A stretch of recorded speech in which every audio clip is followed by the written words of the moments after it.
আমরা যদি 7-8 জনও থাকি আমরা কিন্তু বিজেপিকে ফিনিশ করে আমাদের দেশটাকে বাঁচাবো। নৈতিক দিক থেকে যদি আমরা দেখি তাহলে আপনারা বিজেপির লোকগুলো এখন আমাদের দিকে ডিম ছুটছে, পাবলিক ডিম ছুটছে না। ডিমের দাম 6 টাকা না 7 টাকা, পাবলিক নিজের বাচ্চাকে ডিমের সেদ্ধ খাওয়াতে পারছে না। মিড ডে মিলে দুপুরে সপ্তাহে 2 দিন ডিম দিচ্ছে, পাবলিকের কাজ নেই, খেয়ে দে তৃণমূল নেতাদের ফেললো। আপনারা আপনাদের এলাকায় বেরোতে পারবেন, কারণ আপনারা ভোট নিয়েছেন তৃণমূল কংগ্রেসের নামে। এই 20টা সাংসদ যদি রাস্তায় হাঁটে উইদাউট দ্য তৃণমূল প্রতীক, এরা ভোট পেত?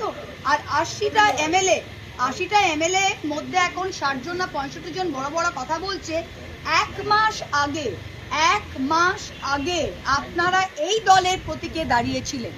এত বুকের পাটা ছিল, তাহলে আখরুল জামানের কংগ্রেস, সাবিনা ইয়াসমিনের কংগ্রেস, ঋতব্রতর কংগ্রেস, ববি হাকিমের কংগ্রেস, অরূপ বিশ্বাসের কংগ্রেসে দাঁড়াননি কেন? নৈতিক দিক থেকে আপনারা কোন দিকে দাঁড়িয়ে আছেন? আজকে আপনারা বলছেন চিঠি দিকে যে আমাদের দলের টাকা, দল থেকে হোয়াইটে 25 লাখ টাকা প্রত্যেকটা এমএলএ এর অ্যাকাউন্টে ঢুকেছে। এক্সপেন্ডিচারে সেই 25 লাখ টাকা খরচ করে তারা এমএলএ হয়েছে। আজকে তারা বলার চেষ্টা করছে যে ব্যাংক অ্যাকাউন্টে হ্যান হয়েছে ত্যান হয়েছে। এগুলো ফুললি কমপ্লায়েন্ট, লিগালি অডিটেড, প্রত্যেকটা পলিটিক্যাল পার্টির অডিটেড অ্যাকাউন্টস থাকে। 3 নম্বর, রাজনৈতিক দিক থেকে তারা এই বললাম না, এই কোটি কোটি টাকা। আর ভয় কিসের?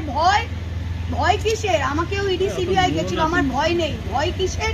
ভয় হচ্ছে নিজের সম্পত্তি বাঁচাবো, ভয় হচ্ছে আমার আলামিন মিশনে স্টেক আছে সেটা বাঁচাবো, ভয় হচ্ছে আমার ক্যারিয়ার শেষ, কোন কালে আমি অভিনেত্রী ছিলাম সেটা শেষ, কোথায় 2-3টে শো আছে সেগুলো ক্যান্সেল হবে।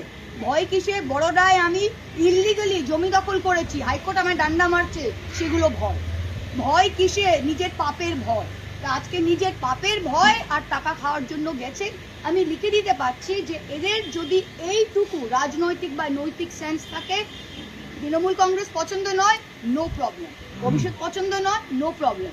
মমতাদি কথা শোনে না আপনার, খুব ভালো। বাসুনিয়া সাহেব আপনাকে কোনো অসিত মাল বলছে, আমায় কোনোদিন মমতাদি ডাকেনি।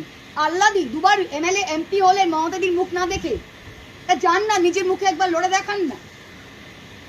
বাসুনিয়ার বউ নিজে এমএলএ, সে এমপি, সে বলছে আমার সাথে ডিসকাশন হয়নি। তোর বউকে কি আমরা রাস্তা থেকে তুলে টিকিট দিলাম যে তোর সাথে ডিসকাশন হয়নি? মানে এগুলো যুক্তিহীন কথাবার্তা। আর আমি কর্মীদের বলছি, এদের যেতে দিন। প্রত্যেকটা জেলা পরিষদ, আজকে নদিয়া জেলা পরিষদ ওরা অনাস্থা আনছে, আমি বলছি ফেলতে দাও জেলা পরিষদ, 1 পয়সা দেবো না। 10 জন এসে তারা জেলা পরিষদ, এদের আমরা জিতিয়েছি, কর্মীরা জিতিয়েছে। আজকে জেলা পরিষদের নির্বাচিত সদস্যরা বলছে আমাকে 10 লাখ টাকা দিন, আমি অনাস্থা পুড়িয়ে দেবো। দরকার নেই, ফেলে দাও, দরকার নেই, ইস্পার উস্পার হোক। আমরা 5 জন দাঁড়িয়ে থাকবো, কিন্তু এই দলকে আমরা তুলবো। বাংলার 2,60,00,000 ভোটার ভোট দিয়েছে বিজেপি বিরোধী ভোট।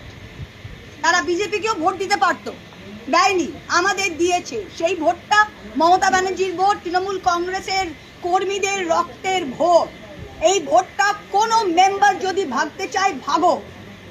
নতিটাকা 1 পঞ্চায়েতে আপনারা পঞ্চায়েত ফেলবেন, ফেলেন। এই দুটো চোর মেম্বারকে নিয়ে ভোট চাইতেও যেতে পারছি না, ফেলেন।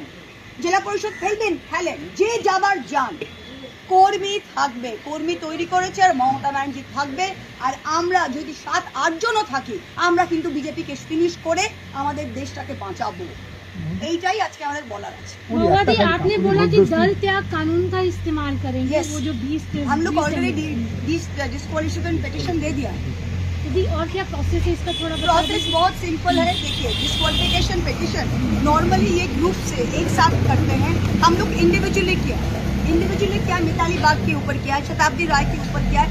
हर केस में हम लोग ने एग्जाम्पल दिया है कि ये वॉलंटरली कहा है कि हम तृणमूल कांग्रेस के साथ जुड़े नहीं चाहते हैं। दैट मीन्स 10th शेड्यूल का 2(1) में ये डिस्क्वालीफाई होता है, प्लस ये 4 में 10th शेड्यूल का पार्ट 4 में ये खुद ही बोला है कि हम क्या नेशनल क्या पार्टी है, जो पार्टी का नाम ही नहीं जानता है, उस एनसीपी पार्टी के साथ हम जुड़ेंगे।